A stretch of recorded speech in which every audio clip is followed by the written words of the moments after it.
নারীদেরকে সুযোগ করে দেয়া দরকার, কেননা এই নারীদের পেট থেকে জন্মেছে নবীরা, নাকি নবীরা আকাশ থেকে নেমে এসেছে? আল্লাহর ওয়ালিরা, ইসলামের জন্য যারা শহীদ হয়েছে, সব শহীদরা, সব সিদ্দিকিনরা, সব সৎ কর্মশীলরা এই নারীদের পেট থেকেই এসেছে। এজন্য নারীদের পেটগুলো হচ্ছে খনির মতো, এটা খনি। নারীদের যত্ন নিলে এই খনি থেকে ভালো জিনিস পাওয়া যাবে, আল্লাহওয়ালা পাওয়া যাবে, হাফেজ পাওয়া যাবে, সালেহ পাওয়া যাবে। আর নারীদের যত্ন না নিলে, কোরআন সুন্নাহ শিখানোর সুযোগ না করে দিলে তাদের পেট থেকেই ডাকাতরা বের হয়, ঠিক কিনা? এই যে যত ডাকাত, সন্ত্রাস, চাঁদাবাজ পৃথিবীতে এসেছে, এরাও এসেছে নারীদের পেট থেকে। এজন্য বলা হয়, বাপ ভালো তার বেটা ভালো তাই, মা ভালো তার জি, গাই ভালো তার দুধ ভালো রে, দুধ ভালো তার ঘি। গাই ভালো তো দুধ ভালো, দুধ ভালো তো ঘি ভালো, মা ভালো তো মেয়ে ভালো, বাপ ভালো তো বেটা ভালো। কথা বুঝতে পেরেছেন? এজন্য নারীদেরকে সুযোগ করে দেওয়া উচিত। তারা যদি কোরআন সুন্নাহ জানে, তাহলে ঘরের মধ্যে কোনো শিরকের ছোঁয়া থাকবে না। আর নারীরাই যদি বিপদগামী হয়, ওই ফ্যামিলিটা বিপদগামী হয়ে যায়। নারীদেরকে, বোনদেরকে উদ্দেশ্য করে আল্লাহ বললেন, ও বান্দিরা, তোমরা ঘরে থাকো। কই থাকো? ঘরে। আর আপনারা থাকবেন কই? বাইরে। নারী যদি ঘরে থাকে, আমরা কই? বাইরে। এটাই হচ্ছে সিকোয়েন্স। পুরুষরা থাকবে বাইরে, নারীরা ঘরে। পুরুষরা প্রয়োজনে ঘরে যাবে, আর নারীরা প্রয়োজনে বাইরে যাবে, ঠিক কি না? এজন্য রাব্বুল আলামিন বললেন, ওয়াকারনা ফি বুয়ুতিকুন্না ওয়ালা তাবাররাজনা তাবাররুজাল জাহিলিয়াতিল উলা। ও আমার বান্দারা, ও আমার বান্দিরা, তোমরা ঘরে অবস্থান করো, ঘর থেকে বের হবে না প্রয়োজন ছাড়া। আর জাহিলি যুগের নারীদের মতো নিজেদের সৌন্দর্যকে প্রকাশ করে বের হবে না। কথাটা কার? বলো, কথা কার? আল্লাহর বাণী। আমার বান্দিরা, তোমরা ঘরে অবস্থান করবে, আর জাহিলি যুগের নারীদের মতো নিজেদের বিউটি, সৌন্দর্যকে এক্সপোজ করবে না, দেখিয়ে বেড়াবে না। ঘরের মধ্যে তোমাদের অবস্থান। তার মানে নারীর মূল আবাস কেন্দ্র হলো ঘর। পুরুষ থাকবে বাইরে। পুরুষ কাজ করতে যাবে, চাকরি করতে যাবে, সমাজে নেতৃত্ব দিতে যাবে, রাতের বেলা বিশ্রামের জন্য ঘরে আসবে। আর নারী সারাদিন, সারা সময় ঘরে থাকবে, ডাক্তারের কাছে যাওয়ার জন্য ঘরের বাইরে যাবে, জরুরি প্রয়োজনে ঘরের বাইরে যাবে, ঠিক কিনা? তাহলে ঘরটা বেসিক্যালি নারীদের, ঘর নারীদের দখলে, আর বাহিরটা আমাদের দখলে। এটা হচ্ছে আল্লাহর দেয়া সিকোয়েন্স। সুবহানাল্লাহ পড়ে। কিন্তু নারীরা এখন ঘর থেকে বাইরে বেরোতে শুরু করেছে। আল্লাহ সিকোয়েন্স দিলেন, নারী থাকবে ঘরে, পুরুষ বাইরে। আমরা উল্টায় ফেলছি, এখন আমরা থাকি ঘরে, নারীরা চলে গেছে বাইরে। এজন্য জ্বালা যন্ত্রণা ফ্যামিলির ভিতরে বেশি না কম? আমি বলে থাকি যে নারীরা দুই জায়গায় খুব বেশি যায়, হুমড়ি খেয়ে পড়ে। এক যায় বাজারে, দুই যায় মাজারে, ঠিক কিনা? মাজারে যায় অনেক, ছেলে নাই, মেয়ে নাই, ভাবে যে মাজার থেকে সন্তান পাওয়া যায়। এরকম আছে না নাই? রাব্বুল আলামিন বলেন, ইয়াহাবু লিমান ইয়াশাউ ইনাসা ওয়া ইয়াহাবু লিমান ইয়াশাউ যুকুর আও ইউযাওয়িজুহুম যুকরানা ওয়া ইনাসা ওয়া ইয়াজআলু মান ইয়াশাউ আকীমা ইন্নাহু আলীমুন কাদির। তিনি যাকে চান তাকে মেয়ে দেন। আগে মেয়ের কথা বললেন, আগে ছেলে বলে নাই। তার মানে মেয়ের ভিতরে বরকত বেশি না কম? বেশি। আল্লাহ যাকে চান তাকে মেয়ে দেন, আল্লাহ যাকে চান তাকে ছেলে দেন, আবার যাকে চান তাকে ছেলেও দেন, মেয়েও দেন, আবার যাকে চান তারে ছেলেও দেন না, মেয়েও দেন না। তিনি কে? আল্লাহ। এজন্য চাইতে হবে তার কাছে, মাজারে যে চাওয়া যাবে না। আমার বোনেরা, খবরদার, খবরদার, খবরদার, মাজারে যে কিচ্ছু চাবেন না। মাজারে তো আপনাদের যাওয়ারই দরকার নাই, কারণ নারীদেরকে কবরের সামনে যে কবর জিয়ারত করতে নিষেধ করেছেন মুহাম্মদ সাল্লাল্লাহু আলাইহি ওয়াসাল্লাম। কারণ নারীরা দুর্বল চিত্তের অধিকারী হয়, রক্ত দেখলে ভয় পায়, পায় না? আমরা ভয় পাই। আমরা কুরবানির সময় আল্লাহু আকবার, রক্ত দেখলে আমরা ভয় টয় পাই না। নারীরা রক্ত দেখলে ভিড়কে ওঠে, ওরা ভয় পায়। এজন্য পৃথিবীর কোন দেশের সেনাবাহিনীর প্রধান, চিফ ইন মিলিটারি, আপনি নারী দেখাতে পারবেন না। পৃথিবীতে এতগুলো দেশ, কোন দেশের সেনাপ্রধান নারী আছে? থাকলে আমারে জানা। কোন দেশের বিচারপতি নারী আছে? নাই। কারণ এই ডিসিশন গুলো নিতে হলে অনেক বড় মাথা লাগে, অনেক সাহস লাগে। কিন্তু নারীরা রক্ত দেখলে ভয় পেয়ে যায়। সুবহানাল্লাহ পড়েন। কি ব্যালেন্স আল্লাহ করে দিলেন। এই জন্য খবরদার, মাজারে যেয়ে কিছু চাওয়া যায় না। মাজারে পড়ে থাকা ব্যক্তিটা আপনার মতোই ব্যক্তি। আল মাইয়িতু ফিল কবরি কাল গরিকু ফিল বাহরি। সাঁতার না জানা ব্যক্তি সাগরে পড়ে গেলে যেমন অসহায়, কবরে চলে গেলে মানুষ তেমন অসহায়। সে কিচ্ছু দিতে পারে না, বরং আপনি কবরের সামনে যে দোয়া করে তারে কিছু দিয়ে আসবেন। ঠিক কিনা? কথা বুঝতেছেন? এজন্য মায়েরা বোনেরা আবার বলি, খেয়াল করে শুনবেন, মাজারে যাওয়া যাবে না, মাজার কেন্দ্রিক হওয়া যাবে না। চাইতে হবে কার কাছে? দিতে পারে একজন, তিনি কে? কেউ যেটা দেখে না দেখে কে? কেউ যেটা শুনে না শুনে কে? কেউ যেটা পারে না পারে কে? এজন্য চাইবো কার কাছে? 24/7 সবসময় দেওয়ার জন্য ধন ভান্ডার নিয়ে তিনি প্রস্তুত, কিন্তু আমরা চাই না। এজন্য মায়েরা যারা এতদিন মাজার কেন্দ্রিক ছিলেন, এই অভ্যাসকে আপনারা পাল্টে ফেলেন। মাজারেও যাবেন না, বাজারেও যাবেন না। জরুরি প্রয়োজনে হিজাব মেনটেন করে বাজারে যাওয়া যেতে পারে, কিন্তু এই কাজটা মূলত পুরুষদের। কাদের কথা বলেন? এজন্য আল্লাহ বললেন ওয়াকারনা ফি বুয়ুতিকুন, নারী তোমরা ঘরে থাকো। কিন্তু ঘরে না থেকে এখন বাজার কেন্দ্রিক, মাজার কেন্দ্রিক। ঘরে থাকতে চায় না। ঘরেই যে আল্লাহ কত দায়িত্ব দিয়েছে নারীদের। এক একটা ঘর এক একটা ফ্যামিলি, এক একটা ফ্যামিলি এক একটা ইনস্টিটিউশন, প্রতিষ্ঠান। আর এই প্রতিষ্ঠানের এমডি, ম্যানেজিং ডাইরেক্টর হচ্ছে এক একটা মহিলা। চিল্লা এখন ঠিক কিনা? রব্বুল আলামিন নারীদেরকে ঘরের এমডি বানালেন, বাড়ির এমডি, ম্যানেজিং ডাইরেক্টর। অনেক কিছু ম্যানেজ করতে হয়। ফুড ম্যানেজমেন্ট জানা লাগে, কুকিং ম্যানেজমেন্ট জানা লাগে, রেয়ারিং আপ দ্য চিলড্রেন জানা লাগে, ডিপ্লোমাসিও জানা লাগে। কেমন করে রান্না করবে এটা জানতে হয়, কেমন করে ঘরকে ক্লিন রাখবে জানতে হয়, কেমন করে ছেলে মেয়েকে লালন পালন করতে হবে জানতে হয়, কেমন করে স্বামীর মন জুগিয়ে শাশুড়ির মন জুগিয়ে চলতে হয় সেটাও জানতে হয়। এটা বলে ডিপ্লোমাসি। কূটনৈতিক জ্ঞান না থাকলে আরেক বাড়ির মাইয়া নতুন এক বাড়িতে যাইয়া সবার সাথে মিলেমিশে চলতে পারে? কথা কর। তো আপনার ডিপ্লোমেসি জানা লাগে, আপনার food management, cooking management, washing management, rearing up the children, চিলড্রেনদেরকে কিভাবে বড় করতে হয় এটা জানতে হয়। তো এত দায়িত্ব থুইয়া, আপনার ম্যানেজিং ডাইরেক্টরের দায়িত্ব থুইয়া আপনি বাইরে যান কেন? কথা বলেন। এজন্য আল্লাহ বললেন ওয়াকারনা ফি বুয়ুতিকুন্না, ঘরে থাকবা।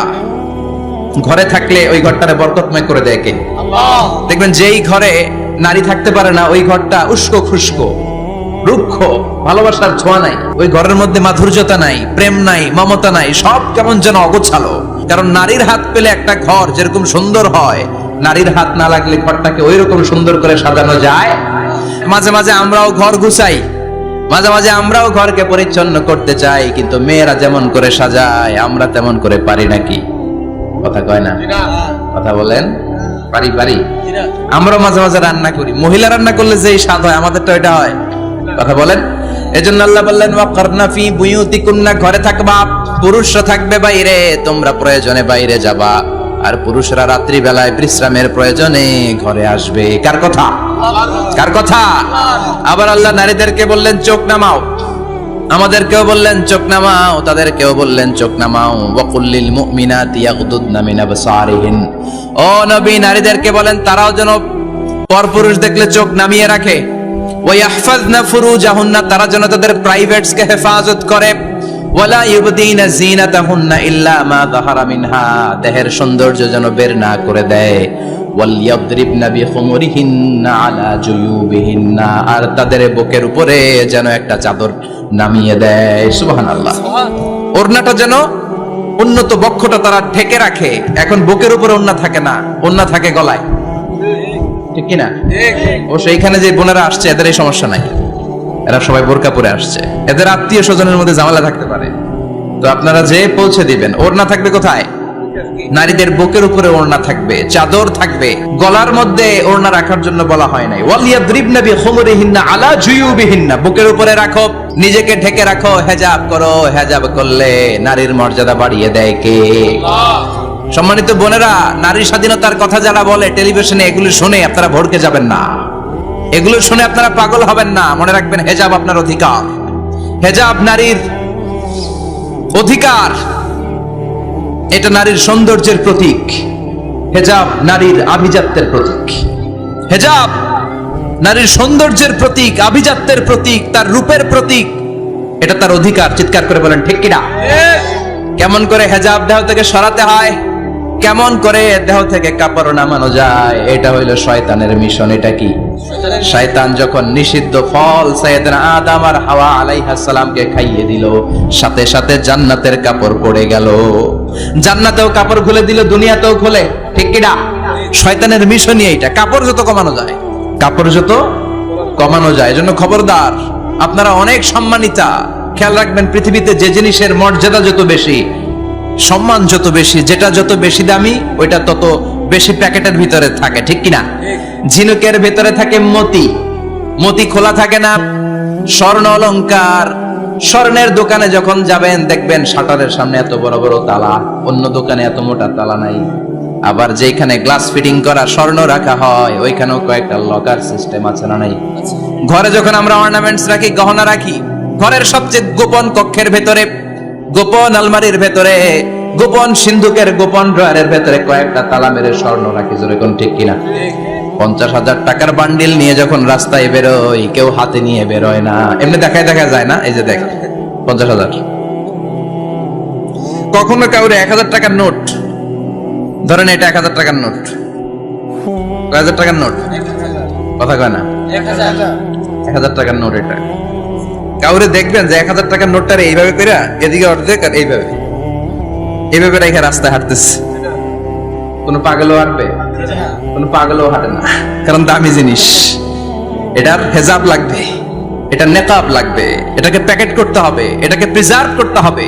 এজন্য যে নারীরা হেজাব করে তারা কোনোদিন ইফটিজিং এর শিকার হয় না। চিল্লায় বলো ঠিক কি না? হেজাব যারা করে তারা বিপদে পড়ে না, কারণ হেজাব পরলে এক একটা নারীকে জান্নাতের হুরপরির মতো লাগে। ঠিক কি না? সম্মানে মাথাটা নিচু হয়ে আসে, তাকাতে গেলেও ভয় লাগে। আল্লাহু আকবার! কি সম্মান আল্লাহ দিলেন। এজন্য আমার মায়েরা বোনেরা, আপনাদের সম্মান রব্বুল আলামিন হেজাবের ভেতরে রেখেছে। হেজাব হচ্ছে আপনার সিকিউরিটি। হেজাব কি? এটা আল্লাহর দেয়া আপনার জন্য সিকিউরিটি। আপনি আপনার সিকিউরিটিকে নষ্ট করতে পারবেন? এজন্য ইসলাম বলে, খবরদার, নারী যদি কোনো দূরের জায়গায় সফর করে, দূরের রাস্তায় সফর করে, নারী যেই তো সম্মানিত, একা একা কোনো নারী যেতে পারবে না। সিকিউরিটির দরকার আছে না নাই? বডিগার্ডের দরকার আছে না নাই?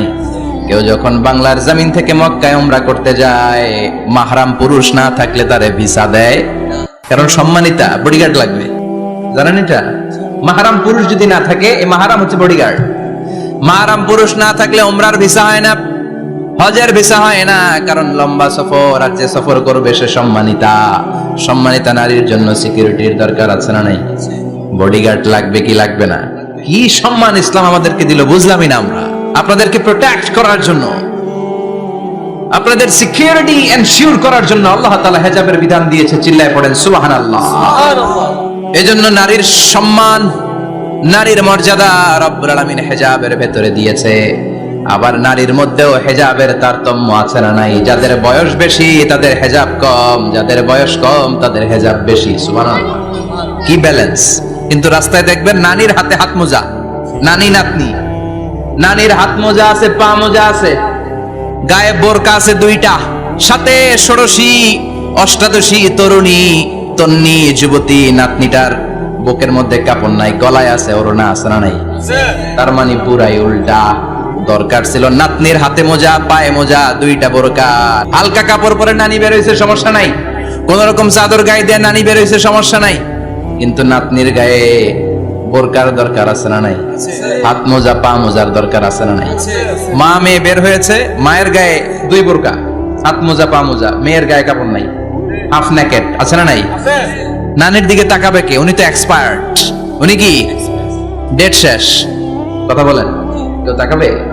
তাকাবে ওই ষোড়শী অষ্টাদশী তরুণী তন্নি যুবতীর দিকে। ঠিক কি না? এজন্য ইসলাম বলে, খবরদার, হেজাব ছাড়া বের হওয়া যাবে না, নেকাব ছাড়া বের হওয়া যাবে না। বিশ্বনবী বললেন, মা তারাকতু মিন বাদি আদাররা আলার রিজালি মিনান নিসা, আমি চলে যাব কিন্তু আমার পরে আমার পুরুষ উম্মতদের জন্য নারীর চাইতে বড় কোনো ফিতনা আমি রেখে যাই না। আর বনি ইসরাইলের জামানায় সবচেয়ে বড় ফিতনা হয়েছিল নারীর ফিতনা, নারী কেলেঙ্কারি। এই জন্য নারীরা, বোনেরা, আপনাদেরকে সাবধান থাকতে হবে। নারীর ফিতনা বড় ফিতনা। নারী ভালো হলে সবচেয়ে ভালো, নারী খারাপ হলে নারীর চেয়ে খারাপ কেউ হতে পারে না। এজন্য নারীদের জন্য আল্লাহ কিছু মডেল দিলেন, নারীদের জন্য আল্লাহ কিছু আদর্শ পাঠালেন, নারীদের জন্য আল্লাহ শিক্ষণীয় মহীয়সী কিছু নারীর জীবনে দিলেন। বললেন এই জীবনীগুলো পড়ো, তোমাদের জীবনটারে উজালা করে দিবে কে? আল্লাহ বললেন দরাবাল্লাহু মাসালাল লিল্লাযিনা আমানু ইমরাতা ফিরআউন।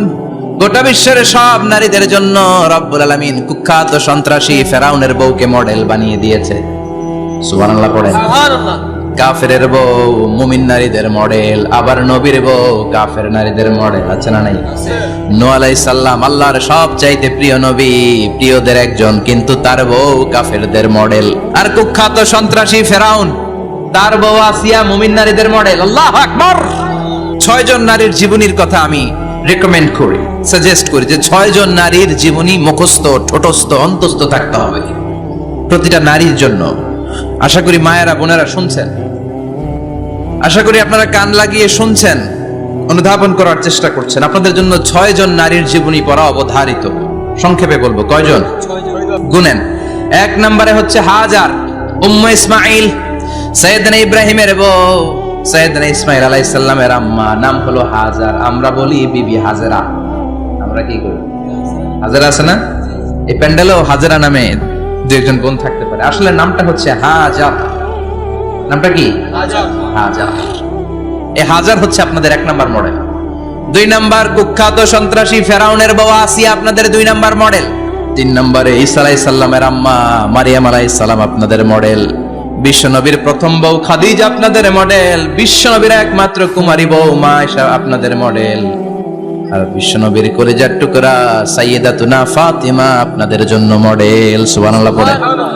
কয়জন? 6 জন। জোরে বলেন। 6 জন। প্রথমে কার নাম বলেছি? হাজার, দ্বিতীয় আসিয়া, 3 নাম্বার মারিয়াম, 4 নাম্বার খাদিজা, 5 নম্বরে আয়েশা, 6 নম্বরে ফাতিমা। সুবহানাল্লাহ পড়ে। বিশ্বনবী বলেছেন কামুলা মিনার রিজালি কাসির, পুরুষদের মধ্যে কামেল পুরুষের অভাব নাই। ওয়ালাম ইয়াকমুল মিনান নিসা ইল্লা আরবা, নারীদের মধ্যে কামেল নারী হচ্ছে 4 জন। কয়জন? 4 জন। এরপরে আবার বাড়ালেন আয়েশার কথা, আবার বাড়ালেন ফাতেমার কথা, মোট হয়ে গেল 6 জন। সুবহানাল্লাহ পড়ে। মোট কয়জন? 6 জন। আসুন এই 6 জনের জীবনী থেকে একটা একটা করে শিক্ষা আমরা মনে রাখার চেষ্টা করি, তাহলে জীবন উজালা হয়ে যাবে। কয়টা করে শিক্ষা? হাজার আলাইহিস সালাম, ওনার জীবনী থেকে শিক্ষা হচ্ছে তাওয়াক্কুল আলাল্লাহ, বিপদে আপদে সব সময় ভরসা কার উপর? আমাইয়া তাওয়াক্কাল আলাল্লাহি ফাহুয়া হাসবু, যে ব্যক্তি আল্লাহর উপর ভালো করে তাওয়াক্কুল করে একমাত্র আল্লাহই তার জন্য যথেষ্ট হয়ে যায়। সুবহানাল্লাহ। সুবহানাল্লাহ পড়ছেন? পড়েন সুবহানাল্লাহ। হাজার আলাইহিস সালাম, ওনার জীবনী থেকে শিক্ষা হচ্ছে আল্লাহর উপর তাওয়াক্কুল। সাইয়েদনা ইব্রাহিম আলাইহিস সালাম সাইয়্যিদাতুনা হাজারকে নিয়ে, দুধের বাচ্চা ইসমাইলকে নিয়ে মক্কার মরুজমিনের মাঝখানে রেখে আসলেন। মানুষ নাই, প্রাণী নাই, খাওয়ার পানি নাই, কোনো পশু পাখি নাই, আকাশের পাখিও নাই, কেউ নাই, একটা মাত্র পানির মশক। একটা মশকের ভেতরে সামান্য কিছু পানি। দুধের বাচ্চা ইসমাইলকে নিয়ে সাইয়্যিদাতুনা হাজার দাঁড়িয়ে রইলেন। কোনো কথা না বলে বিবি আর বাচ্চাকে রেখে চলে যাচ্ছেন। চোখের পানি ছেড়ে সাইয়্যিদাতুনা হাজার ডেকে বললেন, ইব্রাহিম একটু দাঁড়াও। কথা নাই, বার্তা নাই, কিছুই বললা না। কি আমার অপরাধ? কেন এই ধুধুমরু প্রান্তরে আমাকে দুধের বাচ্চাটারে রেখে গেলা? শুধু একটা কথাই জানতে চাইবো, এই যে আমাদেরকে রেখে পাষণ্ডের মতো তুমি চলে যাও, এটা কি তোমার নিজের ইচ্ছায় নাকি আল্লাহর ইচ্ছায়? সাইয়েদনা ইব্রাহিম কোনো কথা না বলে শুধু প্রশ্নের উত্তর দিলেন, বললেন আল্লাহর ইচ্ছায়। কার ইচ্ছায়? নবীরা নিজের ইচ্ছায় কিছু করে না, যেটাই করে করে কার ইচ্ছায়? সাইয়্যিদাতুনা হাজার বললেন, ইযান লা ইউদাইয়ুনাল্লাহ, তোমার ইচ্ছায় যদি আমাদেরকে রেখে না যাও, আল্লাহর ইচ্ছায় যদি রেখে যাও, তাহলে আমার ভরসা আছে আল্লাহ আমাদেরকে নষ্ট হতে দিবে না, আল্লাহ আমাদেরকে কোনো কষ্ট দিবে না, আমার আল্লাহই আমার জন্য যথেষ্ট। সুবহানাল্লাহ। আপনারে মায়েরা যারা আছেন, আপনাকে আর আপনার 2 সন্তানকে নিয়ে আপনার স্বামী সিলেটের হাকালুকি হাওরের মাঝখান দিয়ে রেখে আসছে, কি করবেন? পিছনে পিছনে দৌড়াবেন, গালাগালি শুরু করবেন। যদি বলে আল্লাহর ইচ্ছায় তোমার রেখে গেলাম, জীবনেও মানতে চাবেন না, বলবেন তোরেও বাদ দিলাম, তোর আল্লাহরেও বাদ দিলাম। আছে না নাই? কিন্তু সাইয়্যিদাতুনা হাজার কেমন নারী ছিলেন? একটা টু শব্দ করেন নাই, শুনতেছেন? কেন ইমাজিন, কল্পনা করতে পারেন? ধুধু মরু প্রান্তর, খাওয়ার কিছু নাই, পান করার কিছু নাই, কথা বলার মতো একটা মানুষ নাই, রৌদ্রের তাপ মরুভূমির বালুর উপরে এমন ভাবে পড়ে। সৌদি আরবের মরুভূমি যারা দেখেছেন, প্রচন্ড বালুর মধ্যে চাল রেখে দিলে চালগুলো মুড়ি হয়ে যায়। ওই প্রচন্ড মরুভূমির মধ্যে দাঁড়িয়ে বললেন, যদি আল্লাহর ইচ্ছা হয়, আমার আল্লাহ আমার জন্য যথেষ্ট। ঠিকই আল্লাহ যথেষ্ট হয়েছেন। এই মহিলাকে দিয়ে মক্কা আবাদ হয়েছে। মক্কায় কোনো মানুষ থাকতো না, এখন মক্কায় গেলে জায়গা পাওয়া যায়। প্রতিদিন 3 লক্ষ 4 লক্ষ মসজিদুল হারাম একসাথে জামাত, জুমার নামাজের দিন 5 লক্ষ 7 লক্ষ 10 লক্ষ হয়ে যায়। এতগুলো মানুষ আগে ছিল না। সব হলো সাইয়্যিদাতুনা হাজারের ইমানের ফসল। সুবহানাল্লাহ। এই নারী এখানে থাকলেন, আল্লাহর উপর ভরসা করে ইমানের পরীক্ষা দিতে লাগলেন। একদিনের ব্যবধানে খাওয়ার পানির মশকের পানি শেষ। ইসমাইল আলাইহিস সালামের পায়ের ধাক্কায় জমজমের পানি এলো। জুরহুম নামক একটা গোত্র যাচ্ছিল, তারা এসে ওনার হাতে মুরিদ হলো। সুবহানাল্লাহ। তারা এসে বলল, আমাদেরকে শুধু জমজমের পানি খেতে দেন, আপনি যা বলবেন সব আমরা মেনে নিলাম। শুরু হলো মক্কার আবাদ। হাজার হাজার মানুষ বাড়তে শুরু করলো। মক্কা শহরের এক্সপানশন হলো। গোটা বিশ্ব থেকে লক্ষ লক্ষ মানুষ এখন মক্কার দিকে ছুটে চিল্লায় বলেন, ঠিক কিনা? এজন্য আমার মায়েরা অনেক লম্বা জীবনী। তার একটা ঘটনাই বললাম, সাইয়্যিদাতুনা হাজার, ওনার জীবনী থেকে আমার মায়েদের বোনেদের জন্য শিক্ষা। তাওয়াক্কুল আলাল্লাহ। বাঁচি আর মরি, সুস্থ থাকি আর অসুস্থ থাকি, বিপদে থাকি আর যেই কোনো সমস্যায় থাকি না কেন, ভরসা করতে হবে একজনের উপর। তিনি কে? আল্লাহ। আল্লাহর উপর যে ভরসার মতো ভরসা করতে জানে, আমার আল্লাহই তার জন্য যথেষ্ট। ঠিক কিনা? তাহলে হাজার থেকে আমার বোনদের জন্য শিক্ষা হচ্ছে, তাওয়াক্কুল করব আমরা কার উপরে? ভরসা রাখবো কার উপর? সবসময় আত-তাওয়াক্কুল আলাল্লাহ, আল্লাহর উপর ভরসা করতে হবে আমার মায়েরা, আমার বোনেরা। 2 নম্বরে বলেছি কার কথা? আসিয়া রাদিয়াল্লাহু তাআলা আনহা আলাইহাস সালাম, ফেরাউনের স্ত্রী। এই মহিলা অনেক দামি মহিলা, মুসা আলাইহিস সালামের পালক মা। সুবহানাল্লাহ পড়েন। নিজের সন্তান ছিল না, সাইয়েদনা মুসা আলাইহিস সালামকে মায়ের মতো লালন পালন করেছেন। গোপনে গোপনে মুসা আলাইহিস সালামের উপর ঈমান এনেছেন। গোপনে গোপনে রাত্রিবেলা তাহাজ্জুদ পড়ে চোখের পানি ছেড়ে চাইতেন কার কাছে? ফেরাউনের বউ আর ফেরাউনের ফিনান্স মিনিস্টার, অর্থমন্ত্রীর বউ, 2 জন লুকিয়ে কালিমা পড়ে মুসলমান। ফেরাউন কিছু জানে না। সুবহানাল্লাহ। কি আল্লাহর খেলা! ফেরাউন লক্ষ লক্ষ বনী ইসরাইলের ছোট্ট বাচ্চাকে জবাই করেছে একটা বাচ্চাকে ঠেকানোর জন্য। নাম কি? মুসা। আর ফেরাউনের ঘরে আল্লাহ মুসাকে বড় করলেন। কোন? সুবহানাল্লাহ। লুকিয়ে লুকিয়ে ঈমান আনলো। ফেরাউনের বউ আসিয়া, অর্থমন্ত্রীর বউ, 2 জন মিলে ফেরাউনের কাছে ঘটনা পৌঁছে গেল, খবর পৌঁছে গেল। ফেরাউন ডেকে পাঠালো। দুধের বাচ্চাকে নিয়ে ফেরাউনের অর্থমন্ত্রীর বউ হাজির। কুখ্যাত সন্ত্রাসী ফেরাউনের নিজের বউ আসিয়াও হাজির। ফেরাউন বলে, এক আল্লাহর উপর কুফরির ঘোষণা দে, আল্লাহকে ভুলে যা, আমার পায়ের সামনে সেজদা দে, আমি মাফ করে দেব। আসিয়ার এক কথা, জীবন যাবে কিন্তু ঈমান যাবে না। ফেরাউনের অর্থমন্ত্রীর স্ত্রীরও এক কথা, যে আল্লাহর কাছে আমরা মাথা নত করেছি, পৃথিবীর কোন শক্তির কাছে ওই মাথার নত হতে পারে না। ফেরাউন বলল, তাই নাকি? দেখি তোদের ঈমানের পাওয়ার কত বড়। অর্ডার করলো, বিশাল বড় পাতিল নিয়ে আসো, কড়াই নিয়ে আসো, কড়াই ভর্তি তেল গরম করতে শুরু করো। টকবক টকবক করে কড়াইয়ের মধ্যে গরম তেল। ফেরাউন বলে, ও অর্থমন্ত্রীর স্ত্রী, তোমারে অনেক ভালো জানতাম, এখনই আমার পায়ের সামনে সেজদায় লুটিয়ে পড়ো, আল্লাহরে ছাড়ো, আমি তোরে ছেড়ে দেব। অর্থমন্ত্রীর বউ বলে, এত সোজা না। সুবহানাল্লাহ বলে।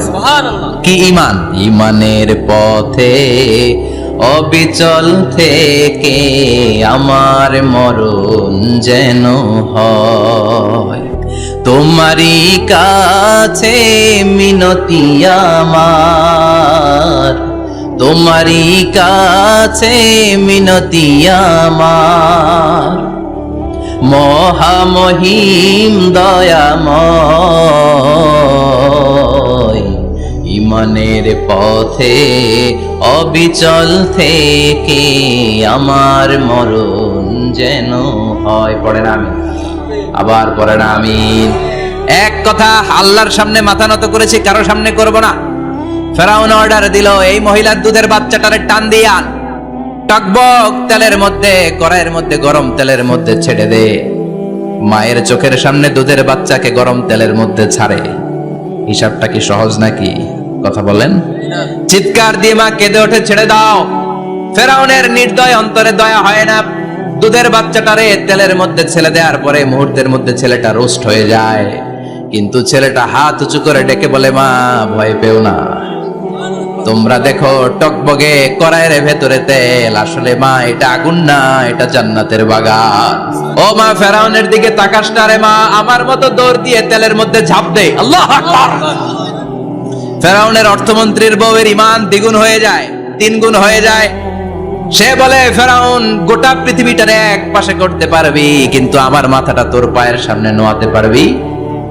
ফেরাউনের অর্থমন্ত্রীর ওই স্ত্রীকে বাচ্চার পরে ওই তেলের মধ্যে ঢেলে দেওয়া হলো। ওই মহিলাটাও রোস্ট হয়ে যায়। বাকি রইল ফেরাউনের বউ আসিয়া। কি নাম? আসিয়া কিন্তু দৃশ্যটা দেখেছে, চাক্ষুষ মৃত্যু দেখেছে দুইজনের।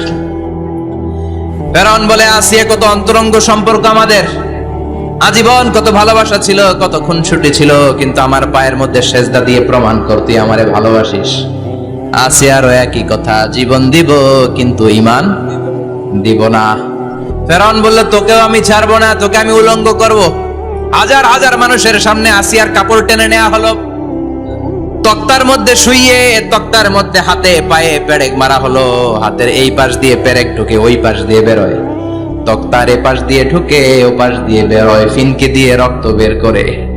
আসিয়া সহ্য করতে না পেরে ডেকে বলে, আল্লাহ, ফেরাউন থেকে তুমি আমারে বাঁচাও। এই দোয়াটা সূরাতুত তাহরিমে আল্লাহ সরাসরি কোট করেছেন, রব্বিবনিলি ইনদাকা বাইতান ফিল জান্নাহ। ও আল্লাহ মালিক, তোমার পাশে জান্নাতে একটা ঘর বানায়া দিও। এরকম একটা সঙ্গীত আছে না নাই? এই সঙ্গীতটা সরাসরি সূরাতুত তাহরিম আসিয়ার দোয়া থেকে কোট করা হয়েছে। পড়েন সুবহানাল্লাহ। মালিক তুমি জান্নাতে, তোমার পাশে আমায় একটি ঘর বানিয়ে দিও, একটি ঘর বানিয়ে দিও, সে বিভীষিকাময় মহাদিনে তোমার প্রতিবেশী করে নিও। মালিক তুমি জান্নাতে, তোমার পাশে আমায় একটি ঘর বানিয়ে দিও, একটি ঘর বানিয়ে দিও। আল্লাহু আকবার। সেই 5000 বছর আগের দোয়া আজও আমরা তাফসীর মাহফিলে গান বানিয়ে বলি। 5000 বছর আগের কথা আজও আমরা কোরআনের আয়াত হিসেবে পড়ি। আল্লাহু আকবার। কি মাকবুল হয়েছেন মহিলাটা আল্লাহর দরবারে। আল্লাহরে বললেন, আল্লাহ, শুধু তোমার ইবাদতের কারণে আজকে আমার এমন দশা উলঙ্গ হওয়া লাগলো, আমার হাতে পায়ে পেরেক ঠোকা হলো। আল্লাহ, এখন গরম তেলের মধ্যে ছেড়ে দেয়া হবে, তুমি বাঁচাও। আল্লাহ বললেন, জিব্রাইল, আমার জান্নাতারে আসিয়ার চোখের সামনে তুলে ধর। আমার আসিয়া দুনিয়ার বুকে থেকে জান্নাত দেখে দেখে আমার মেহমান হয়ে আমার কাছে আসবে। আসিয়াকেও গরম তেলের মধ্যে ফেলে দেয়া হলো। দুনিয়ার বুকে থেকে জান্নাতের নমুনাটা দেখতে দেখতে সাইয়েদাতুনা আসিয়া আল্লাহর কাছে চলে গেলেন। পড়েন আল্লাহু আকবার। এজন্য ঈমানের পথে অবিচল থেকে আমার মরণ যেন হয়। পড়েন আমিন। তাহলে আসিয়ার জীবনী থেকে আমার মায়েদের জন্য শিক্ষা হলো, ঈমান ছাড়া যাবে না, বেঈমান হয়ে মরা যাবে না, মাজারে গিয়ে মুশরিকাদের কাতারে নাম তোলা যাবে। ওই মায়েরা ঈমান কেমন করে রক্ষা করবেন? ঈমান কত বড় দামি জিনিস। ঈমান একজন নারীর মর্যাদা আল্লাহর কাছে কত বাড়িয়ে তোলে। আসিয়ার জীবনে এই শিক্ষাটা আছে না নাই? কথা কম বোঝা যায়? বোঝা যায়। তাহলে প্রথমে জানলাম কার কথা? হাজারের কথা। হাজারার জীবনী থেকে শিক্ষা ছিল তাওয়াক্কুল করতে হবে একজনের উপর, তিনি কে? আল্লাহ। আসিয়ার জীবনী থেকে আমরা কি শিখলাম? ঈমান রক্ষা করতে হবে। জীবন যাবে, ঈমান যাবে, জীবন যাবে, ঈমান যাবে। 3 নম্বরে মারিয়াম আলাইহিস সালাম, আজীব একটা মহিলা, স্বামী ছাড়া তার পেটের ভেতরে সন্তান দিয়েছে কে? আল্লাহ। আবার ওনার নামে কোরআনে একটা সূরা দিয়েছে কে? আল্লাহ। কি নাম? সূরাতু মারইয়াম। কাফ হা ইয়া আইন সাদ, যিকরু রাহমাতি রাব্বিকা আবদাহু যাকারিয়া। আল্লাহু আকবার। কি সুন্দর সূরা, কি অন্তমিল, কি চমৎকার ঘটনার বর্ণনা। ওনার নামেও সূরা, ওনার ফ্যামিলির নামেও সূরা, ওনার আব্বার নাম ইমরান, মায়ের নাম হান্না বিনতে ফাখুজ। উনাদের ফ্যামিলিটা আল্লাহর কাছে এত প্রিয়, আল্লাহর একটা সূরা দিলেন ইমরানের পরিবারের সূরা। কোন সুবহানাল্লাহ। কোরআনের 3 নাম্বার সূরা, সূরাতু আলে ইমরান। কি নাম? সূরাতু। আবার কোরআনে আল্লাহ ওনাকে বলেছেন সিদ্দিকা, মানে সত্যবাদী নারী। আবার আল্লাহ বলেছেন ওয়ালাইসা যাকারু কাল উনসা, এটা এমন মেয়ে কোন পুরুষ এই মেয়ের মতো হতে পারে? ওনার মা হান্না বললেন, আল্লাহ আমার পেটে ছেলে না মেয়ে আমি জানি না। যখন মারিয়াম পেটে, আল্লাহ ছেলে হোক মেয়ে হোক বাইতুল মুকাদ্দাসের খাদেম হিসেবে তুমি কবুল করে নাও। আমার পেটে যা আছে তোমার জন্য মানত করে দিলাম। কিন্তু ভূমিষ্ঠ করার পরে দেখে মাইয়া, ভূমিষ্ঠ করার পরে দেখে কি? মেয়ে। ভাবছিল ছেলে, ছেলে হইলে খাদেম হবে, এখন মেয়ে। আল্লাহ বলে চিন্তা করো না, সাধারণ মেয়ে না। ওয়ালাইসা যাকারু কাল উনসা, এটা এমন মেয়ে কোন ছেলেরাও এই মেয়ের মতো হতে পারে। এই মেয়েকে দিয়ে দেওয়া হলো Baitul Maqdis, one of the major 3 mosques in Islam. ইসলামের সর্বশ্রেষ্ঠ 3টা মসজিদের একটা। এই বাইতুল মুকাদ্দাসের খাদেমা ছিল উনি। মসজিদ ক্লিন করতো আর ইবাদত করতো, ইবাদতে মশগুল হয়ে থাকতো, পাগল পড়া হয়ে থাকতো, চক্ষু বন্ধ করে আল্লাহর কথা স্মরণ করতো। মর্যাদা আল্লাহ এত বাড়িয়ে দিলেন, আনসিজনাল যত জান্নাতি ফল সব সামনে এসে হাজির হয়ে যেত। ওনার খালু জাকারিয়া এসে বলতেন, আন্না লাকে হাদা, ও মারিয়াম এই ফল তো এই সিজনে ফিলিস্তিনে নাই, পাইলা কই? তিনি বলতেন হুয়া মিন ইনদিল্লাহ, রব্বুল আলামিন জান্নাত থেকে ফলের ব্যবস্থা করেছে। কোরআন সাক্ষী, আন্না লাকে হাদা, কোত্থেকে এই ফ্রুট পাইলা? আনসিজনাল, এটা তো এখানে নাই। উনি বললেন হুয়া মিন ইনদিল্লাহ, ইন্নাল্লাহ ইয়ারযুকু মান ইয়াশাউ বিগাইরি হিসাব, আল্লাহ এরকম যারে চায় বিগাইরি হিসাব রিজিক দিয়ে থাকে। সুবহানাল্লাহ বলেন। সব সময় আল্লাহর ইবাদত, সব সময় তাহাজ্জুদ, সব সময় জিকির করতেন লা ইলাহা ইল্লাল্লাহু মুহাম্মাদুর রাসূলুল্লাহ। ওনার পুরো জীবনের কোন মুহূর্ত আল্লাহর জিকির থেকে খালি যায় নাই, সব সময় ইবাদতে মশগুল, সব সময় কি? তার মানে মারিয়ামের জীবনী থেকে আমাদের শিক্ষা, আমার মায়েরা বোনেরা ইবাদতে মশগুল থাকতে হবে। কিন্তু দুর্ভাগ্যজনক হলেও সত্যি, আমার বোনেরা জি বাংলা নিয়ে মশগুল থাকে। ওনারা মশগুল থাকে ঠিকই, তবে ইবাদত নিয়ে না। কি নিয়ে? কথা কন। জি বাংলা কি এখনো দেশে চলে? স্টার জলসা এগুলো চলে, কিরণমালা এই সিরিয়ালগুলো চলে। নতুন সিরিয়াল আসছে, নাম কত কয়েকটা, ওয়াজ মাহফিলে বলা লাগবে আমাদের। কি নাম, কি চলে এখন জানো না তুমি? সর্বনাশ, পাগলের মতো মহিলাগুলো বসে থাকে, রাতে দেখতে না পারলে সকালে কাজা কাফার আদায় করে। আছে না নাই? কাজা আদায় করে ফেলে সকালে। খবরদার, জি বাংলা, স্টার জলসা, হিন্দি মুভি নিয়ে মশগুল থাকা যাবে না আমার বোনেরা। আপনিই পারেন আপনার ফ্যামিলিটারে জান্নাতে ফ্যামিলি বানাতে, আপনিই পারেন পরিবারটারে শান্তিময় করতে। নারী ভালো তো পরিবার ভালো। এজন্য মারিয়াম আলাইহিস সালামের জীবনী থেকে আমার বোনদের জন্য শিক্ষা, ঘরের সব কাজ শেষে অবসর যে সময়টা পাবো ইবাদতে মশগুল হয়ে যাব, ঠিক কিনা? ইবাদতে মশগুল থাকার দরকার আছে না নাই? তাহলে মারিয়ামের মতো আপনাদের মর্যাদাও বাড়িয়ে দিবে কে? কয়জনের জীবনী গেল, আর বাকি কয়জন শুনবেন? কষ্ট হচ্ছে? এরপরে বিশ্বনবীর প্রথম বউ খাদিজা। কি সুন্দর নাম, খাদিজা বললে ভালো লাগে না? প্রথম নারী যিনি কালিমা পড়ে ইসলাম ধর্ম গ্রহণ করেছেন, আমাদের আম্মা জান। বিশ্বনবীর প্রথম বউ, 25 বছর বিশ্বনবীর সাথে সংসার করেছেন, 3 বছর বিশ্বনবীর সাথে জেল খেটেছেন, শিয়াবে আবি তালেবে। কেমন বউ? জামাইও জেলখানায়, বউ জেলখানায়। বিশ্বনবীর সবগুলো বাচ্চা সন্তান ছেলে মেয়ে এই মহিলার গর্ভ থেকে এসেছে, একজন ছাড়া, ইব্রাহিম। ইব্রাহিম বিশ্বনবীর আরেক বউ মারিয়ার গর্ভে এসেছে, বাকি সব খাদিজার গর্ভে। যে আমরা ফাতেমা, বিশ্বনবীর কন্যার নাম কি? ফাতেমার মায়ের নাম কি? খাদিজা। সুবহানাল্লাহ। ফাতেমা, রুকাইয়া, উম্মে কুলসুম, জায়নাব, এই 4 জনের মাই খাদিজা। আবার আব্দুল্লাহ, কাসেম, এদের মায়ের নামও খাদিজা। বিশ্বনবীর সব সন্তান এসেছে খাদিজার পেট থেকে। বরকত বেশি না কম? বিশ্বনবী ভয় পেলে খাদিজার কাছে গেলে ভয় কেটে যেত, সাহস যোগাতেন, শেল্টার দিতেন, ছাতার মতো মাথার উপরে দাঁড়িয়ে থাকতেন। আল্লাহু আকবার। বিশ্বনবী বলতেন রুজিকতু হুব্বাহা, খাদিজার ভালোবাসা আমার অন্তরে আল্লাহ রিজিক হিসেবে দিয়েছে। আবার বিশ্বনবী বলতেন আল্লাহ যেই কিয়ামতের দিন বন্ধু বন্ধুরে চিনবে না, ভাই ভাইরে চিনবে না, কেউ কাউরে চিনবে না, ওই কঠিন দিনে আমি আমার খাদিজারে যেন ভুলে না যাই, আমার খাদিজারে যেন দেখা মাত্রই চিনতে পারি এটা আমার খাদিজা। খাদিজাকে নিয়ে মা আয়েশা একদিন একটা কটু কথা বলেছিল, ও নবী, কবে আপনার এই বুড়ি মহিলা, বুড়ি বউ খাদিজা ইন্তেকাল করেছে, তারপরে কত সুন্দরী সুন্দরী বউ আমরা এসেছি, আমার ভালো লাগে না? খালি বুড়ির কথা কম কেন? খালি বুড়ির কথা স্মরণ করেন, আমরা আছি, আমাদের দিকে তাকান, আমরা কত সুন্দরী, আমরা কত ভালো। বিশ্বনবী রেগে গেলেন, মা আয়েশাকে এইভাবে ধরলেন। জীবনে কোনোদিন কোন স্ত্রীর গায়ে হাত তোলে নাই, শুধু ওই দিন মা আয়েশাকে এইভাবে ধরেছিলেন আর বলেছিলেন, আয়েশা খবরদার, জীবনে এই কথা বলবা না, আমার খাদিজা আমার বিপদের দিনের সঙ্গিনী, তোমরা আমার সুখের দিনের সঙ্গিনী, তোমরা কেউ আমার সাথে জেল খাটো নাই, খাদিজা আমার সাথে জেল খেটেছে 3 বছর। কয় বছর? খাদিজা যখন ইন্তেকাল করলো, বিশ্বনবী কবর দিলেন, দোয়া করলেন আর কাঁদলেন। সাহাবারা দোয়া শেষে চলে যায়। আবু বকর বললেন, নবী কবর দেয়া হলো, খাদিজাকে দোয়া করা হলো, এবার চলেন। বিশ্বনবী তবুও যান না। বিশ্বনবী বললেন, আবু বকর তোমার মনে চাই তুমি ঘরে ফিরে যাও, আমি যাব না। আল্লাহু আকবার! কি মহিলা ছিল, বিশ্বনবীকে সবসময় আগলে রেখেছে, শেল্টার দিয়েছে, প্রতিভক্ত ছিল। খাবার নিয়ে বিশ্বনবীর জন্য এদিক সেদিক যেতেন, বিশ্বনবী না আসলে খেতেন না।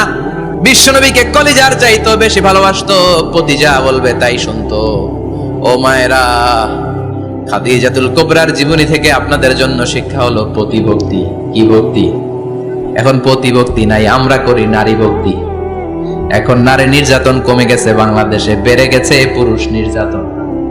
কথা কম। এখন আমরা ভক্তি করা লাগে, আমরা ভক্তি না করলে ঘরে খাওয়ান নাই, এরকম ঝামেলা আছে না নাই? কথা বলেন। মায়েরা, বোনেরা, আপনার স্বামী যদি আপনার উপরে না খুশ থাকে, আপনার ইবাদত আপনাকে বাঁচাতে পারবে না। বিশ্বনবী ফাতেমাকে বললেন, ফাতেমা তুমি বিশ্বনবীর মেয়ে হতে পারো, কিন্তু আলী যদি তোমার উপরে না খুশ থাকে, তোমার সব শেষ, সব শেষ। আবার বিশ্বনবী বললেন, আমি যদি এক আল্লাহ ছাড়া কারো সামনে মাথাটা নত করার বিধান দিতাম, এক আল্লাহ ছাড়া যদি কাউকে সেজদা করতে আমি বলতাম, আমি দুনিয়ার সব নারীদের বলতাম স্বামীর পায়ে সেজদা দিয়ে পড়ে থাকো। কি সম্মান আল্লাহ দিলেন স্বামীকে। আপনার জান্নাত আপনার স্বামীর ভেতরেই। স্বামীকে সন্তুষ্ট করেন, স্বামীর আনুগত্য করেন, দেখবেন ফ্যামিলিটা সুন্দর হবে।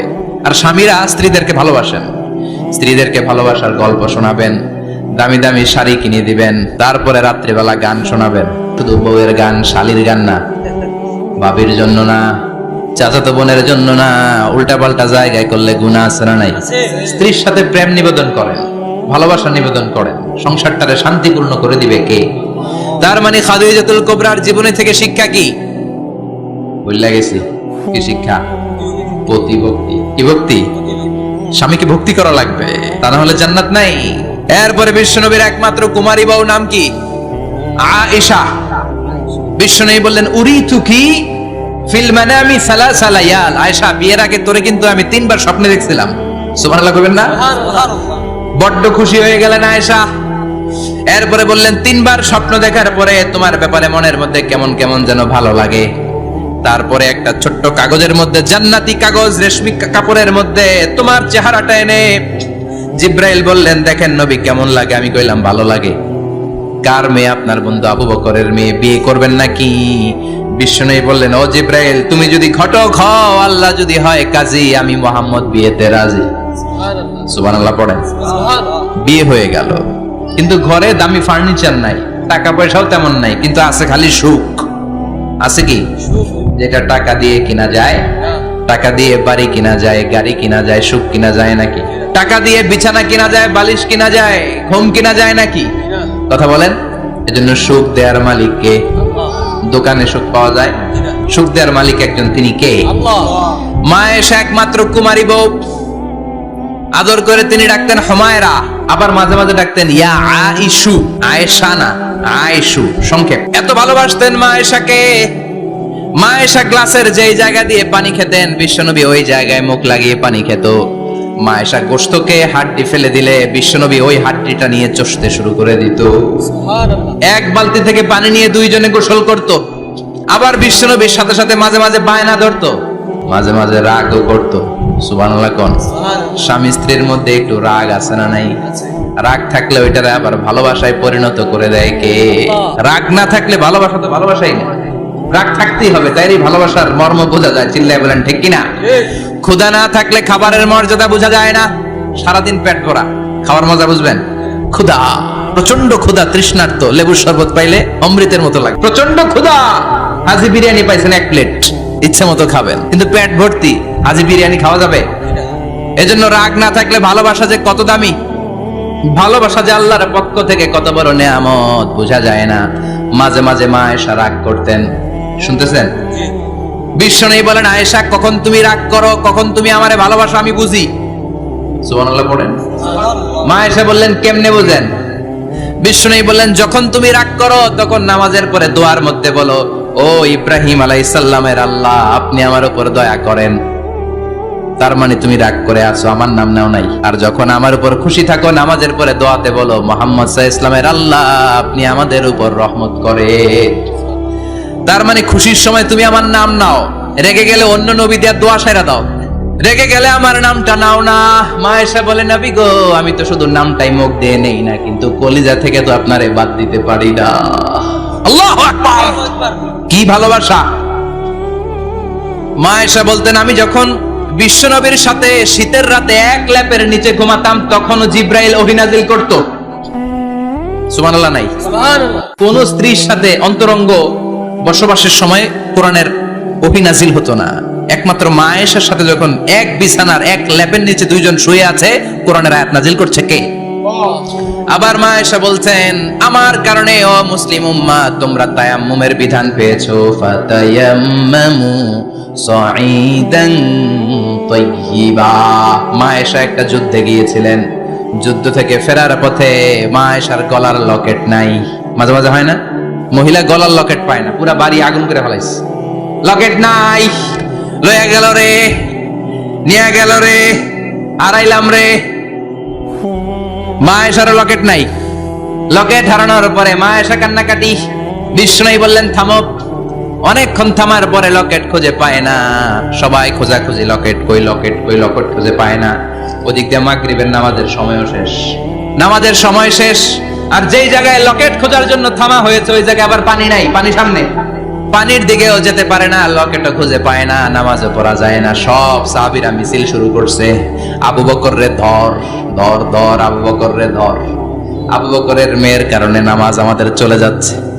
সাইয়েদনা আবু বকর ঘটনা বেসামাল দেখে আয়েশার কাছে গেল, যে দেখে বিশ্বনবী মা আয়েশার কোলের মধ্যে, ল্যাপের মধ্যে মাথা দিয়ে শুয়ে আছে। রাগের চোটে বুখারীর বর্ণনা, আঙ্গুল নিয়ে মা আয়েশার পেটের মধ্যে দিল এক খোঁচা। লকেট হারাইলি কেন? ক, তোর জন্য বাইরে মিছিল চলে, তোর জন্য বাইরে সব সাহাবারা বলে নামাজ পড়তে হবে, সময় নাই। ও আবু বকর, আপনার মেয়ের কারণে এই কাণ্ড। খাসরা মানে কোমর। আবু বকর মা আয়েশার খাসরাতে এত জোরে গুতা মেরেছেন, মা আয়েশা বললেন, এই গুতার কারণে আমি অনেক দূরে চলে যাওয়ার কথা ছিল ব্যথার চোটে, কিন্তু যাই নাই, কারণ কোলে কে? কোলের মধ্যে বিশ্বনবীর মাথা, নড়ে গেলে বিশ্বনবীর ঘুম ভেঙে যাবে, ব্যথাটা হজম করেছি, নড়ি নাই। আল্লাহ তখন আয়াত নাজিল করলেন, ফালাম তাজিদু মাআন ফাতায়াম্মামু সাঈদান তাইয়্যিবা। ও সাহাবারা, মিছিল বন্ধ করো। কোন নারীর বিরুদ্ধে মিছিল করো? এই নারীর সাথে তো বিয়ে আমি সরাসরি বিশ্বনবীর দিয়েছি। যাও, ওজুর জন্য টেনশনে ছিল, টেনশনের দরকার নাই।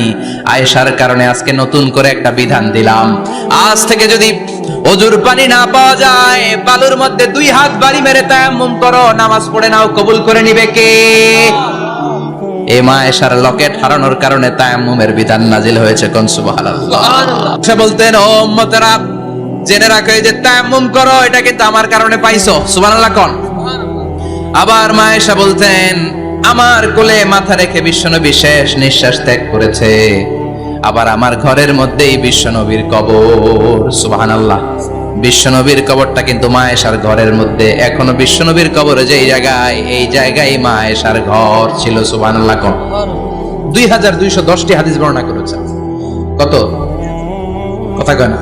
2210টা ফ্যামিলির হাদিস বর্ণনার জন্য মা আয়েশাকে আল্লাহ তাআলা বিশ্বনবীর ট্যাপ রেকর্ডার বানিয়ে পাঠিয়েছেন। যাই বিশ্বনবী বলতেন, ট্যাপ রেকর্ডের মতো রেকর্ড করে সব সাহাবীদের কাছে বর্ণনা করতেন। কত কবিতা উনি নিজে জানতেন, নিজেই জানে না। কত মাসালা যে জানতেন তার কোনো হিসাব নাই। ইলমুল ফারায়েজ, বাপ মরলে ছেলে মেয়ে থাকলে কে কতটুকু সম্পদ পাবে মা আয়েশার চেয়ে এই বিধান মদিনায় কেউ জানতো না। বিশ্বনবীর ইন্তেকালের পরে সাহাবাদের মধ্যে কোনো মাসআলা নিয়ে কনফিউশন হলে সব সাহাবারা আম্মা জান আয়েশার কাছে এসে সলিউশন নিয়ে যেতেন। সুবহানাল্লাহ কোন বিশ্বনবী যা বলেছেন সব মুখস্থ রেখেছেন, সব জ্ঞানের কথা ছড়িয়ে দিয়েছেন, সব সময় পড়াশোনা করতেন। সুবহানাল্লাহ। তার মানে মা আয়েশার জীবনী থেকে আপনাদের জন্য শিক্ষা হচ্ছে জ্ঞানার্জন, জ্ঞানানুরাগী হতে হবে। কি হতে হবে? জ্ঞানানুরাগী। বুখারীর বঙ্গানুবাদ পাওয়া যায়, কোরআনের বঙ্গানুবাদ পাওয়া যায়, ইসলামিক অনেক ভালো ভালো রাইটারের বই পাওয়া যায়, ঠিক কিনা? এগুলো পড়ার দরকার আছে না নাই? অনেকে বলে হুজুর আমার ছেলেটা মোবাইল ছাড়া কিছু বোঝে না। কি কয়? মোবাইল ছাড়া কিছু বোঝে না। হুজুর মোবাইল দিলে ঠান্ডা, মোবাইল নিলে কান্দে, এরকম আছে না নাই? এর কারণ হাজবেন্ড ওয়াইফ দুইটার কাছে সবসময় মোবাইল। কথা কর। বাবার কাছেও মোবাইল, মায়ের কাছেও মোবাইল, তো ছেলে মোবাইলের জন্য কাঁদবে না তো কি করবে? বাবার হাতেও যদি বই থাকে, মায়ের হাতেও যদি বই থাকে, ছেলে মোবাইল চাবে নাকি? ছেলেও চাবে বই, ছেলে চাবে কি? কথা বুঝতে পেরেছেন? এই জন্য জ্ঞান অনুরাগী হতে হবে মা আয়েশার মতো। মা আয়েশা 2210টা হাদিস মুখস্থ করেছে, আপনি কয়টা করছেন? উনি পারলে আপনি পারবেন না কেন? মায়েরা শুনতেছেন তো? আশা করি আপনারা শুনতেছেন। তাহলে মা আয়েশার জীবনী থেকে আমরা শিক্ষা পেলাম জ্ঞান চর্চা করতে হবে। সর্বশেষ কোন নারী? কথা কন। ফাতিমা রাদিয়াল্লাহু তাআলা আনহা, বিশ্বনবীর কলিজার টুকরা। চাচাতো ভাই আলীর সাথে বিয়ে হলো। আলী যখন প্রস্তাব দিল ফাতেমার কাছে, যে বলে ও ফাতেমা রাজি আছো কিনা? চুপচাপ, কথা কয় না। বিশ্বনবী বুঝলেন রাজি, দুইজনকে বিয়ে পড়িয়ে দিলেন। বিয়ে পড়িয়ে দুইজনকে দাঁড় করিয়ে দিয়ে বিশ্বনবী ওযু করলেন। ওযু করার পরে সামান্য কিছু ওযুর পানি ছিল, আলীর মাথার মধ্যে ছিটিয়ে দিলেন, বরকতের পানি। সুবহানাল্লাহ কইবেন না? সুবহানাল্লাহ। ওযু করে সাইয়েদনা আলীর মাথার মধ্যে ছিটিয়ে দিলেন আর দোয়া করে দিলেন, বারাকাল্লাহু লাকুমা ওয়া বারাকা আলাইকুমা ওয়া জামাআ বাইনাকুমা ফি খাইর। আল্লাহ তোমাদের দুইজনকে বরকত দিয়ে দাম্পত্য জীবন শুরু করার তৌফিক দান করুক। আবার দোয়া করলেন, আল্লাহুম্মা বারিক লাহুমা ফি বিনাইহিমা, ওদের সম্পর্কে বরকত দেন।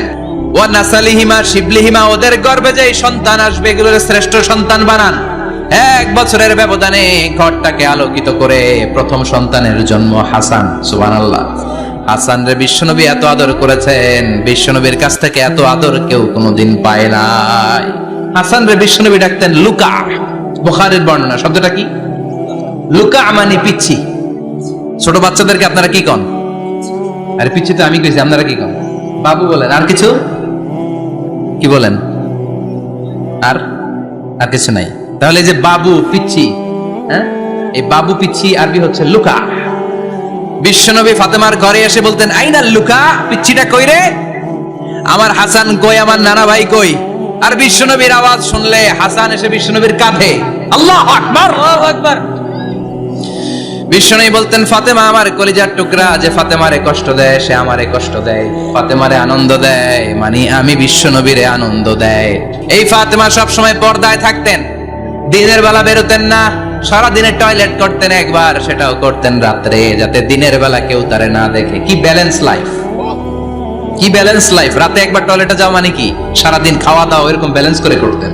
কেউ দেখতে পারে নাই ওনারে, কেমন ছিল কেউই জানতো না। এমন ভাবে চলাফেরা করতো, কোনো পুরুষদের সামনে দিয়ে কখনো যেতেন না। এজন্য ইন্তেকালের আগে আলীকে বললেন, আলী, বিশ্বনবীর ওসিয়ত অনুযায়ী কিছুদিন পরে আমি আমার বাবার সাথে সাক্ষাৎ করব। ইন্তেকালের সময় বেশি লোক আমার জানাজাতে আসার দরকার নাই, নিজেরা দোয়া করে দিলে চলবে। আর আমার জানাজার খাটিয়ার উপর দিয়ে বিশাল একটা বোরকা দিয়ে দিও। এটার আরবিতে বলে নাউশ। কি বলে?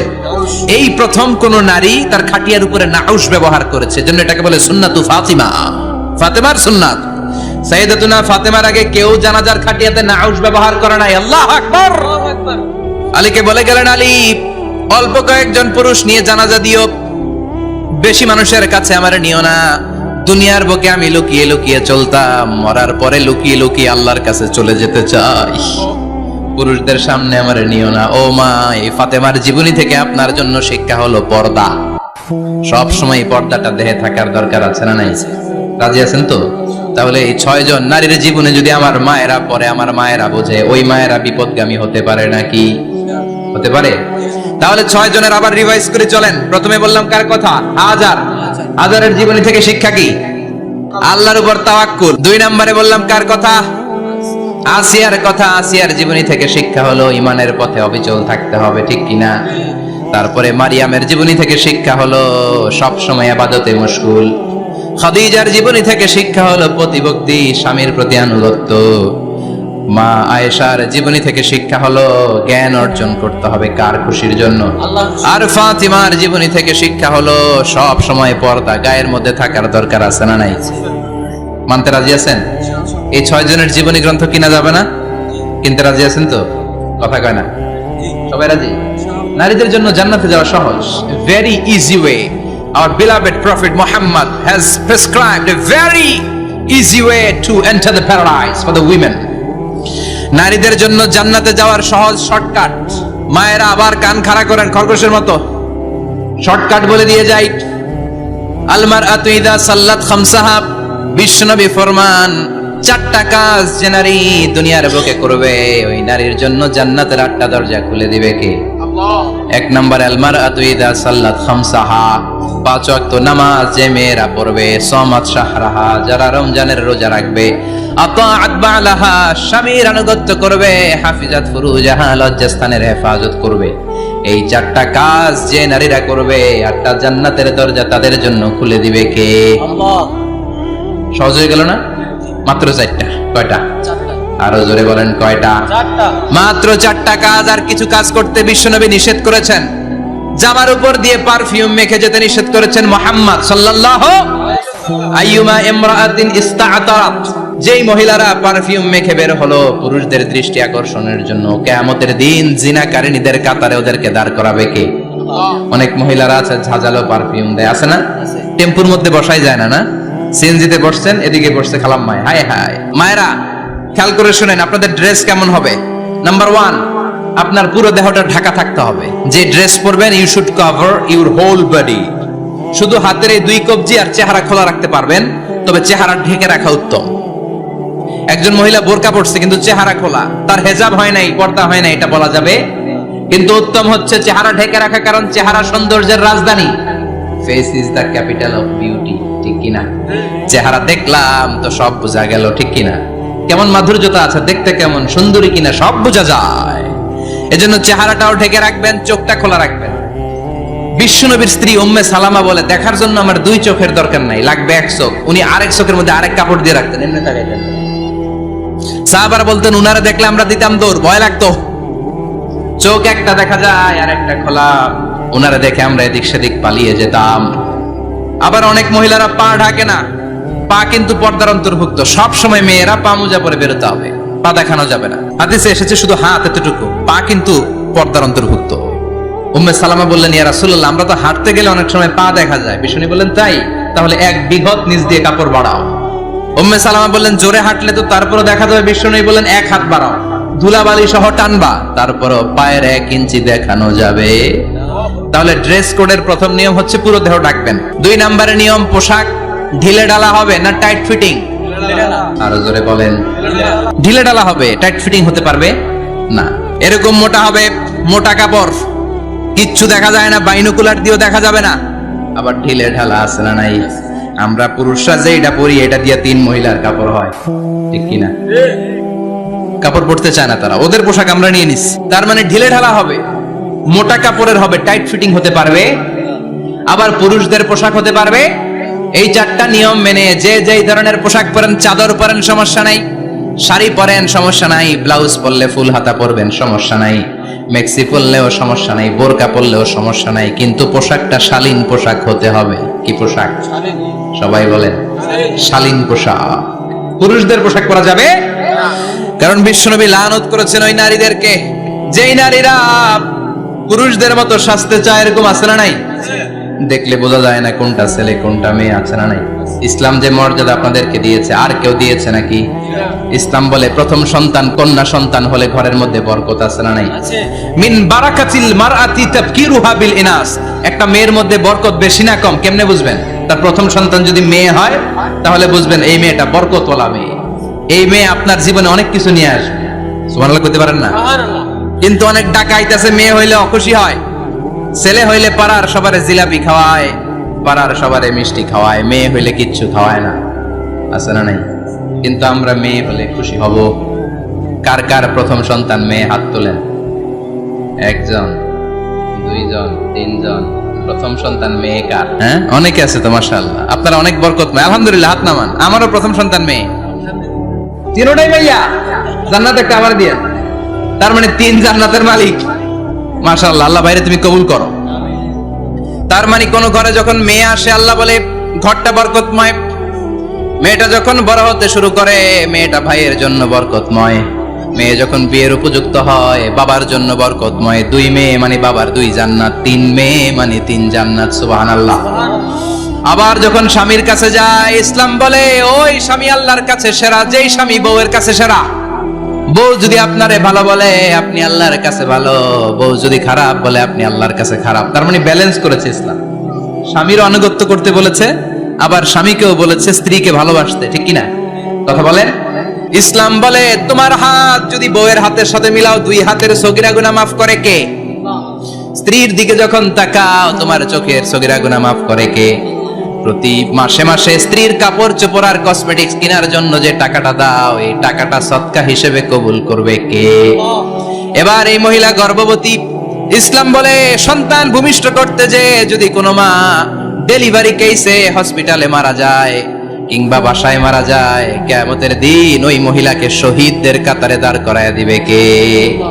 বাচ্চা ভূমিষ্ঠ করতে যে শাহিদা, শহীদদের কাতারে। আর সুন্দর মতো যদি আসে, আল জান্নাতু তাহতা আকদামি উম্মাহাতিকুম, মায়ের পায়ের নিচে সন্তানের বেহেশত আছে না নাই? জোরে বলেন। এজন্য ইসলাম বলে খবরদার, মায়ের মর্যাদা সবচেয়ে বেশি।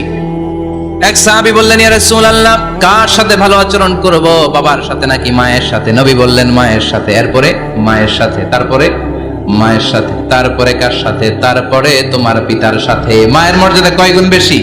ওগো মা, তুমি এই ধরনের শ্রেষ্ঠ নিয়ামত, তোমারই পদতলে রয়েছে জান্নাত। ওগো মা, তুমি এই ধরনের শ্রেষ্ঠ নিয়ামত, তোমারই পদতলে রয়েছে জান্নাত। সুবহানাল্লাহ।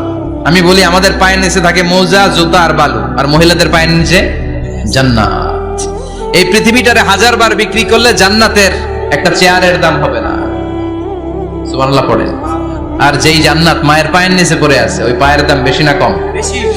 এজন্য মায়েদের সাথে ভালো আচরণ করতে হবে। ইসলাম নারীকে দিয়েছে ইবাদতের অধিকার। নারীরা যদি মহিলার সমাবেশে যেতে চায়, কোনো পুরুষ বাধা দিতে পারবে? নারী যদি মসজিদে নামাজ পড়তে যেতে চায়, বাধা দিতে পারবে? মহিলাদের নামাজের জায়গা করেন নাই আপনারা? করেন, আস্তে আস্তে করেন, আস্তে আস্তে করতে হবে। তারা অনেক সময় বাইরে বের হয়, বাসায় আসতে আসতে নামাজের সময় হয়ে গেছে, কই পড়বে নামাজটা? মসজিদে সুযোগ করে দেন, মসজিদে পড়বে। তবে ঘরে পড়া উত্তম, ঘরে পড়লে বেশি সওয়াব। সুবহানাল্লাহ। তার মানে ইবাদতের অধিকার ইসলাম নারীকে দিয়েছে, শিক্ষার জনের অধিকার। আপনার ছেলেকে স্কুলে পাঠান, শুধু ছেলেকে নয়, আমরা বলি আপনার ছেলেকেও পাঠান, মেয়েকেও পাঠান, ঠিক কিনা? আপনার ছেলেকে মাদ্রাসায় পাঠান, মেয়েকেও পাঠান। শিক্ষা সবার জন্য। বিষ্ণু বলেছেন, আল্লিমু বানাতাকুম সূরাতান নূর, তোমরা তোমাদের মেয়েদেরকে সূরা নূর শিখাও। কোন সূরা? কথা কোন? ও আমার মায়েরা, আপনাদের জন্য রব্বুল আলামিন সব হকের কথা সূরাতুন নূরে বলেছে। আল্লিমু বানাতাকুম সূরাতান নূর, তোমরা তোমাদের নারীদেরকে সূরাতুন নূর শিক্ষা দাও। ও আমার মায়েরা, আজ থেকে সূরাতুন নূরের অর্থ করবেন, তাফসীর পড়বেন, ঘরটারে বরকতময় করে দিবে কে? আপনাদের আছে মোহরানার অধিকার। বিয়ে করলে পুরুষ মোহরানা পাবে না, দিবে। কিন্তু আমরা এতগুলা টাকা নিয়ে আসি, টাকা আছে না নাই? সারা জীবন মেয়েটারে লালন পালন করলো, একটা মেয়ে হলো একটা বাবার কলিজা। মেয়ে দিয়ে দিল মানে বাবা কলিজা ছিঁড়ে দিল। আর কি চাস? ডাকাত, ফকির কোথাকার। খবরদার, বিয়ের মধ্যে 1 টাকা যদি তুমি যৌতুক খাও, কিয়ামতের দিন আল্লাহ তোমারে ছাড়বে। যৌতুকের সাথে ইসলামের কোনো সম্পর্ক? যৌতুকের সাথে সম্পর্ক? যৌতুক খেলে ডবল গুনাহ। যৌতুক খাওয়া ততটা অপরাধ, কুকুরের গোশত খেলে যত অপরাধ, এর চেয়ে বেশি অপরাধ। কুকুরের গোশত খেলে 1 গুনাহ, হারাম খাওয়ার গুনাহ। যৌতুক খেলে 2 গুনাহ, 1 হারাম খাওয়ার গুনাহ, 2 শ্বশুরবাড়ির উপর জুলুম করার গুনাহ। চিল্লা এখন ঠিক কিনা? এরপরে ইসলাম নারীকে দিল ভালো আচরণ পাওয়ার অধিকার। ইসলাম নারীকে দিল বাবার সম্পদে উত্তরাধিকারের অধিকার। একজন বাবা ইন্তেকালের আগে ছেলেকে যদ্দুর দিবে, মেয়েকে তার অর্ধেক দিতে হবে। যেরকম ঠিক কিনা? দেয় তো? ছেলেরে 2 কাটা দিলে মেয়ের 1 কাটা দেয় না?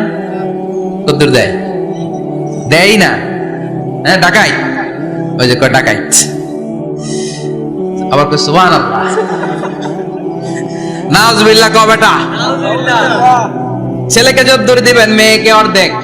ইউসিকুমুল্লাহু ফি আওলাদিকুম লিযযাকারি মিসলু হাযযিল উনসায়াইন। ও আমার বাবারা, সম্পদ হলো হাতের ময়লা, আপনি চলে যাবেন, সম্পদ থেকে যাবে। ছেলেরা যদ্দুর দিবেন, মেয়েরে অর্ধেক। কার কথা মানতে রাজি আছেন তো?